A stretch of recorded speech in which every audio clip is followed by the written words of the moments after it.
passionate and driven ninth grader at Daffodil Public School. Aagya actively participates in competitions and makes a strong voice for her peers. I see a lot of crowd supporting Aagya here today, and her topic for today is More Than a Womb, Understanding a Mother's Role in Shaping Your Life. Please join me in welcoming contestant number 2284, Miss Aagya Gurung on stage. Thank you so much.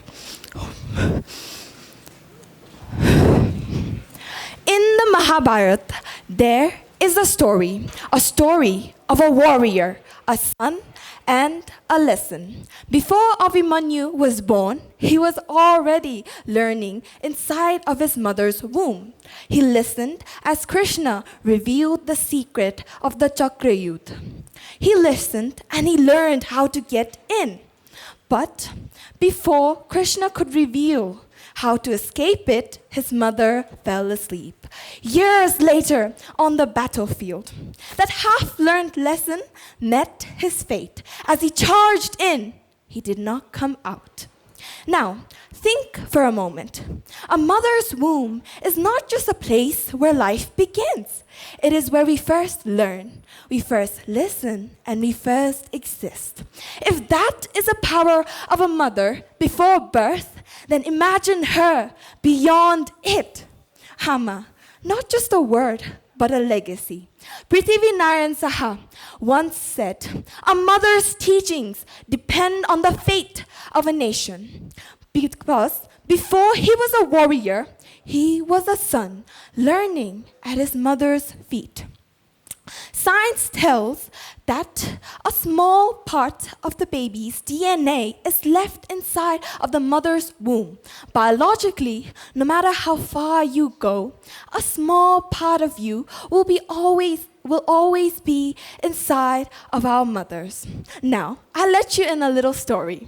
I was part of the NCC, National Cadet Corps, and I was stationed at Chitwan, Hatikor. For 21 days, I was stripped off bare, exhausted, homesick, and a world that expected me to stand on my own. Until we got a call home. I mean, what could go wrong, right? But as soon as I heard my mother's voice, I broke, and then I realized. Ever since I had been a kid, I'd always been asked, Mamu ki baba? I'd always say baba, not because I didn't love her, but because till then I didn't realize how much her presence and how much sacrifices she had done for me. So, indeed, I missed her, and I broke down in tears. Soon after that, did you know when a baby elephant is born, it is weak and blind. But before it could open its eyes, it knows its mother. It follows her scent and leans into her warmth.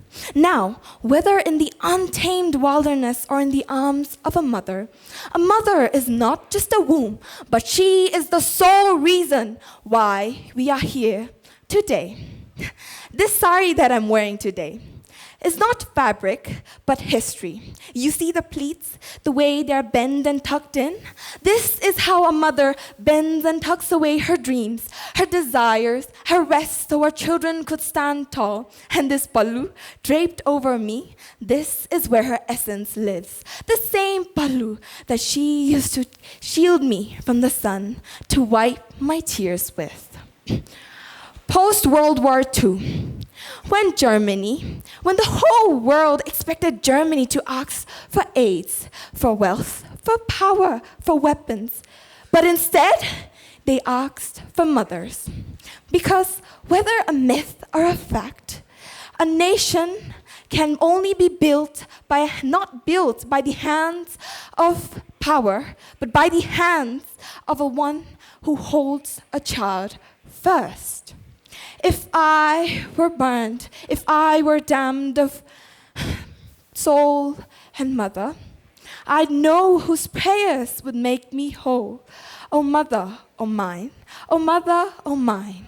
Rudyard Kipling. Now, to all the mothers out there, I'd like to give them a big round of applause, ladies and gentlemen. Thank you.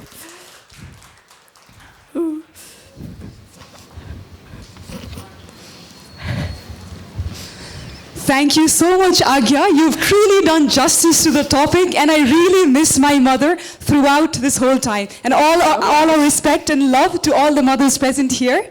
And now for the judges. I bet you have a lot of questions for Aagya. Hi, Aagya. Hi. How are you feeling? I'm feeling ecstatic, nervous, everything, honestly. Okay.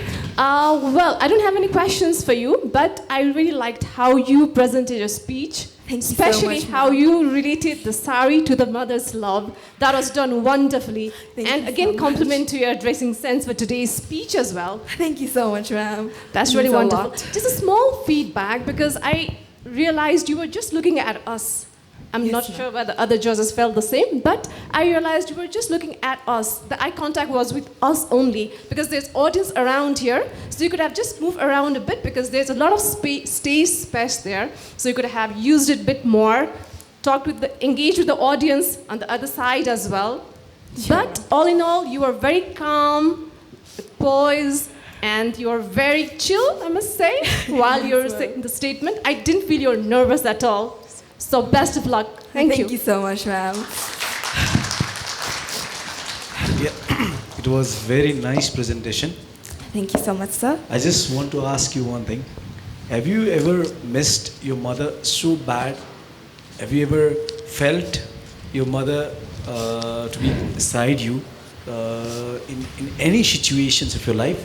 Yes, I mentioned in my speech earlier, I was part of the NCC, National Cadet Corps. It is a highly army-based training made for a certain age group that really emphasizes on discipline. So it was a 100 days training course, and for 21 days, I was stationed out of Bali. So for 21 days, I was there at the camp with no connection with the outside world or no phone calls. So at that very moment, I missed home and of course my mom a lot.